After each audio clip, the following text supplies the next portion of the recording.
오늘은 역대상 7장 말씀을 통해서 은혜를 받으시겠습니다. 이 역대상 7장에서는 북이스라엘에 속한 지파들 6지파가 나오고 있습니다. 지금 이 역대기가 기록된 때는 어느 때라고 그랬습니까? 바벨론에서 포로로 끌려갔다가 귀환한 후에 에스라가 이 말씀을 기록했다 그랬습니다.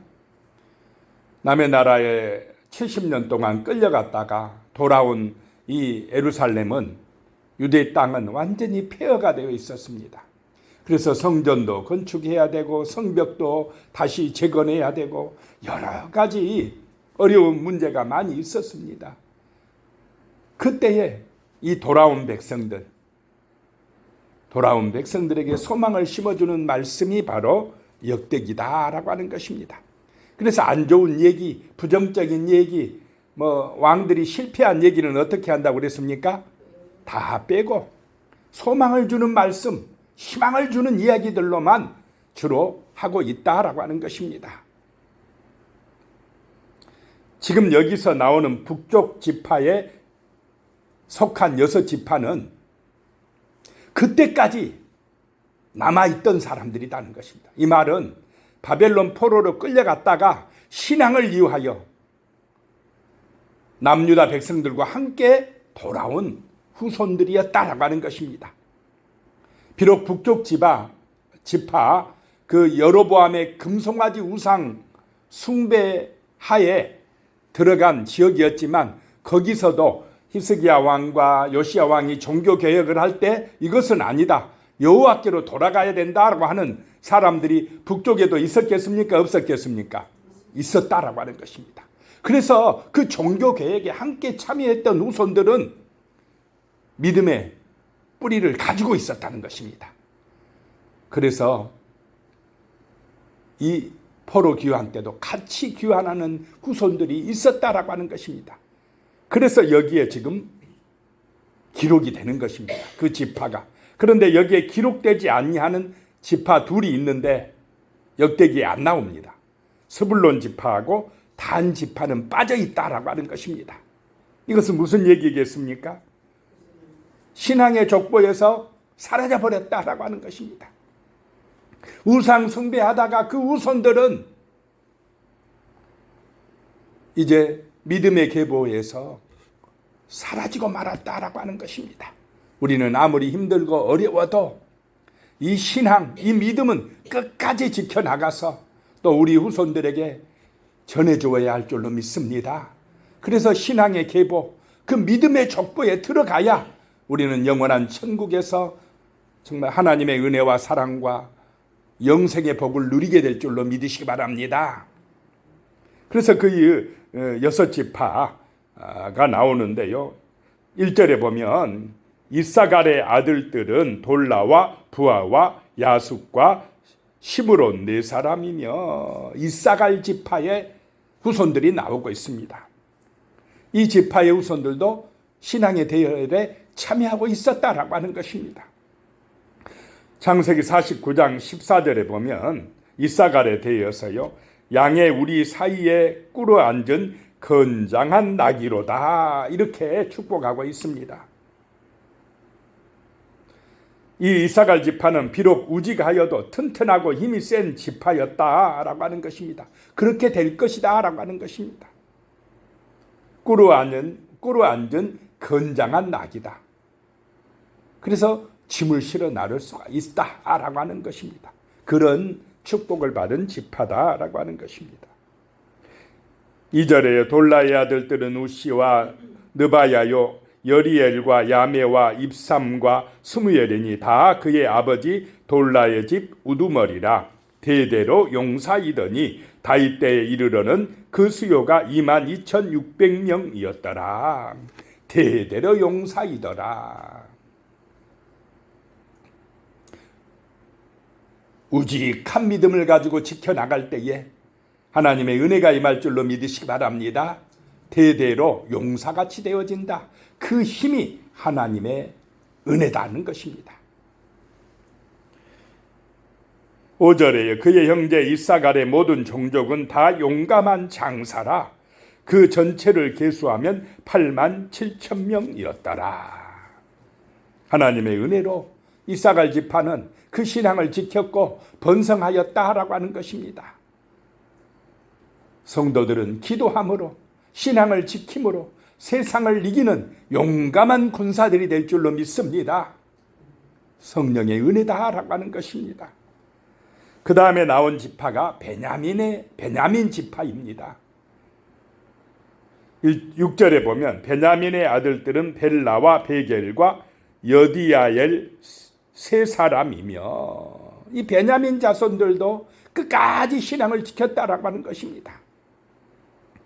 창세기 49장 27절에 보면 베냐민은 물어뜯는 일이라 그랬습니다. 굉장히 호전적인 지파다라고 하는 것입니다. 싸움을 잘했다라고 하는 것입니다. 7절에 보면 벨라의 아들들은 에스본과 우시와 우시엘과 여리목과 일이 5사람이니 다 그 집의 우두머리요 큰 용사라. 그 계보도로 계수하면 22,034명이요. 자, 큰 용사는 누구냐? 하나님을 의지할 때 큰 용사가 될 줄로 믿으시기 바랍니다. 기드온도 원래는 소심하고 겁이 많은 사람이었는데 나중에 하나님께서 뭐라고 합니까? 기드온에게 너는 큰 용사다 그럽니다. 하나님을 의지하고 믿음으로 순종할 때에 하나님의 손이 함께함으로 큰 용사가 될 줄로 믿으시기 바랍니다. 베냐민도 그랬다라고 하는 것입니다. 9절에요. 그들은 다 그 집의 우두머리요 용감한 장사라. 그 자손을 계보에 의해 계수하면 22,000명이며 그랬습니다. 용감한 장사들이 되었다.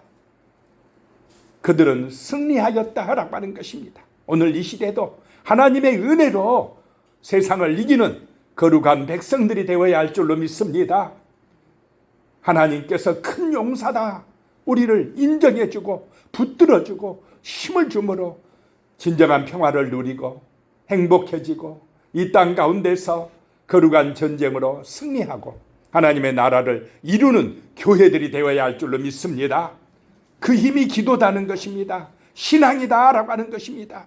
세상 사람들처럼 우리는 물질의 힘이나 세상 권세의 힘을 의지하기보다 먼저 하나님을 의지하는 믿음의 사람들이 되어야 한다라고 하는 것입니다. 신앙의 계보에 들어가는 그 후손들이 되어야 한다라고 하는 것입니다. 11절에요. 이 여디아엘의 아들들은 모두 그 집의 우두머리요 큰 용사라. 그들의 자손 중에 능히 출전할 만한 자가 17,200명이며 그랬습니다. 그들은 큰 용사다라고 하는 것입니다. 그래서 이 베냐민 자손의 후손들이 이렇게 포로 후 귀환해서 믿음의 뿌리를 이어가고 있다라고 하는 것입니다. 세상은 힘을 의지하고 재물을 의지하고 자기의 권세를 의지하지만은 또 실력을 의지하지만 그것만 가지고는 구원에 이를 수가 없다라고 하는 것입니다. 우리의 영혼이 잘 되는 것, 영원한 생명에 이르는 것은 이 말씀의 은혜를 받아야 될 줄로 믿으시기 바랍니다. 살아계신 하나님을 의지할 때에 승리하게 되고 하나님의 큰 용사가 되어진다라고 하는 것입니다. 그 다음에 나오는 지파가 납달리 지파가 나옵니다. 이 납달리 자손에 대해서는 딱 한 절 나옵니다. 13절에 납달리의 아들들은 야시엘과 구니와 에셀과 살루미니 이는 빌하의 손자더라. 그러면 돌아온 백성들이 많았다는 것입니까? 적었다는 것입니까? 적었다. 그만큼 신앙의 뿌리가 적었다 라고 하는 것입니다. 그들의 후손들이 신앙을 지키지 못했다라고 하는 것을 보게 됩니다. 창세기 49장 21절에 보면은 이 납달리에 대해서 노인 암사슴이라 그럽니다. 암사슴이 풀려났다. 그러니 풀려난 암사슴은 어떻게 하겠습니까? 마음대로 돌아다니겠습니까? 안 다니겠습니까? 마음대로 돌아다녔다는 것입니다. 이 말은 제멋대로 뿔뿔이 흩어졌다라고 하는 것입니다. 우리는 내 마음대로, 자기 마음대로 돌아다니면 안 되고 우리의 중심에는 항상 하나님이 계셔야 될 줄로 믿습니다. 하나님 중심이 되어야 된다는 것입니다. 예배가 중심이 되어야 한다는 것입니다. 그것이 후손들이 잘되고 번성하는 길이다라고 하는 것입니다. 그런데 이 납달리는 가나안 족속에 동화돼 가지고 우상에 빠져들어서 그 후손들이 적었다, 신앙을 지킨 후손들이 적었다라고 하는 것을 보게 됩니다. 그 다음에 나온 자손이 므낫세 반지파입니다.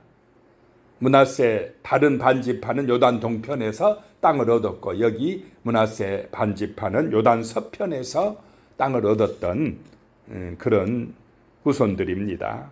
14절에요. 므낫세의 아들들은 그의 아내가 낳아준 아스리엘과 그의 소실 아람 여인이 낳아준 길르앗의 아버지 마길이니.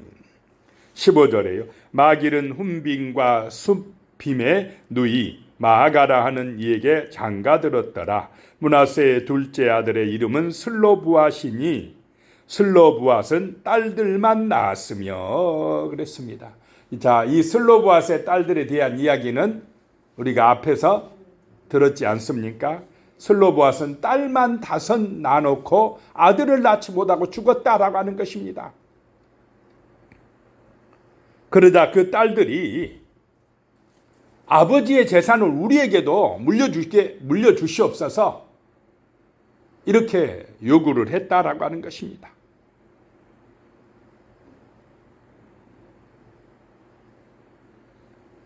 모세가 처음에는 거절하려고 했는데 하나님께서 말씀하시기를요. 모세야, 그 여인들의 말이 옳도다 그럽니다. 딸들에게도 재산을 물려줘라라고 하는 것입니다.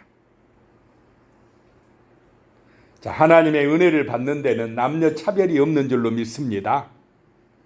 그래서 그때부터 딸들에게도 유산을 물려줘라 하고, 대신에 조건은 그 딸들은 시집을 갈 때 누구에게만 가야 됩니까?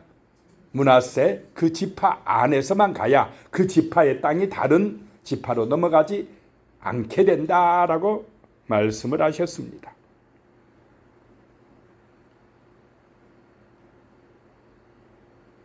그래서 이 므낫세 자손들은 남녀 평등을 이룬 자손들이었다라고 하는 것입니다. 다음으로 나온 지파가 에브라임 지파입니다. 자, 므낫세와 에브라임은 누구의 아들입니까? 요셉의 아들입니다. 요셉은 두목을 받았다 그랬습니다. 장자의 명분이 요셉에게 임했다라고 하는 것입니다. 이 에브라임은 북이스라엘의 대표적인 지파입니다. 중심이 되었다라고 하는 것입니다. 창세기 49장 22절부터 27절에 보면요, 요셉에 대한 축복이 나옵니다. 요셉에 대해서요, 생 곁에 무성한 가지라 가지가 담을 넘었도다 그랬습니다. 넘쳐난다는 것입니다. 샘 곁에 있는 나무는 어떻겠습니까? 잘 자라고 풍성한 열매를 맺는다. 요셉 지파가 그렇게 될 것이다 라고 말씀합니다. 지금 에스라가 기록한 후손들의 므낫세하고 에브라임의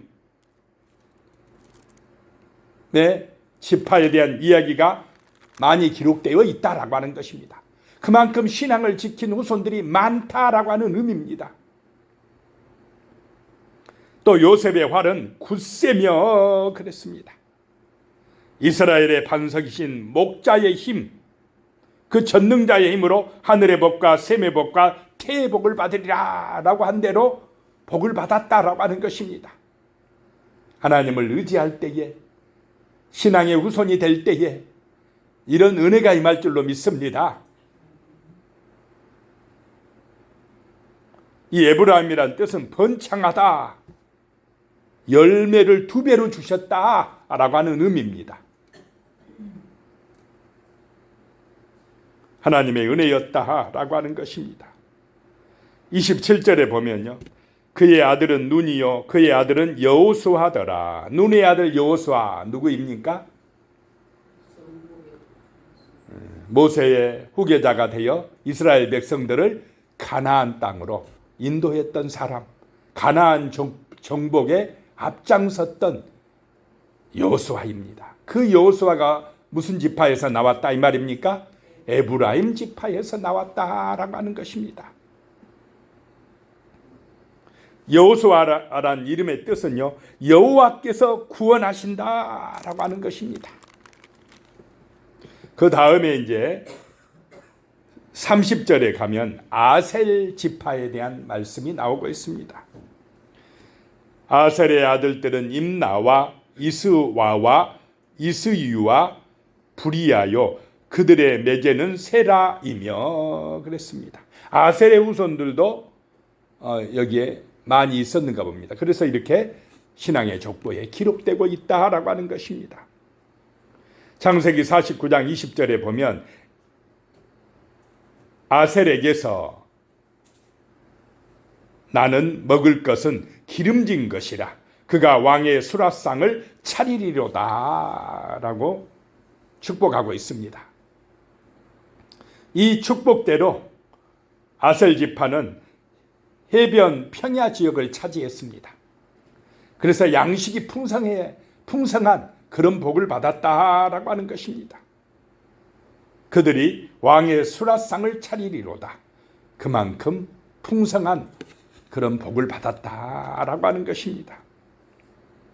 자, 우리의 신앙의 복이 또 이런 육신의 형통함으로 이어진다라고 하는 것입니다. 40절에요. 이는 다 아셀의 자손으로 우두머리요 정선된 용감한 장사요 방백의 우두머리라 출전할 만한 자를 그들의 계보대로 계수하면 26,000명이었다라 라고 말씀합니다. 자, 세상은 만만치 않습니다. 끊임없는 유혹이 있고 시험이 있고 어둠의 세력들이 우리를 공격해 옵니다. 이런 우리의 삶 속에서 정말 하나님의 은혜로 용감한 믿음의 백성들이 되시기를 축복합니다. 하나님께서 큰 용사다, 너는 나의 큰 용사다 말씀하심으로 우리가 믿음으로 기도로 삶의 현장에서 승리하시고 하나님이 주시는 복을 받아 누리시기를 축복합니다. 기도하겠습니다. 살아계신 하나님 아버지, 정말 이 믿음, 이 신앙을 지켜나가는 그런 은혜가 오늘 이 시대에 우리에게도 임하게 하여 주시옵소서. 우리도 신앙의 족보에 들어가게 하여 주시옵소서. 오직 믿음으로 예수 그리스도를 의지함으로 하나님의 자녀들이 되어 하나님이 주시는 큰 은혜를 받아서 큰 용사가 되어 세상을 이기고 빛이 되고 소금이 되며 하나님의 나라를 이 땅에 이루어갈 수 있게 하여 주시고 하나님의 교회를 부흥시키는 그런 믿음의 용사들이 되게 축복하여 주시옵소서. 예수님의 이름으로 기도드리오며 이제는 우리 주 예수 그리스도의 은혜와 하나님 아버지의 무한하신 사랑과 성령의 교통하심이 영원히 함께 하시기를 축원하옵나이다. 아멘.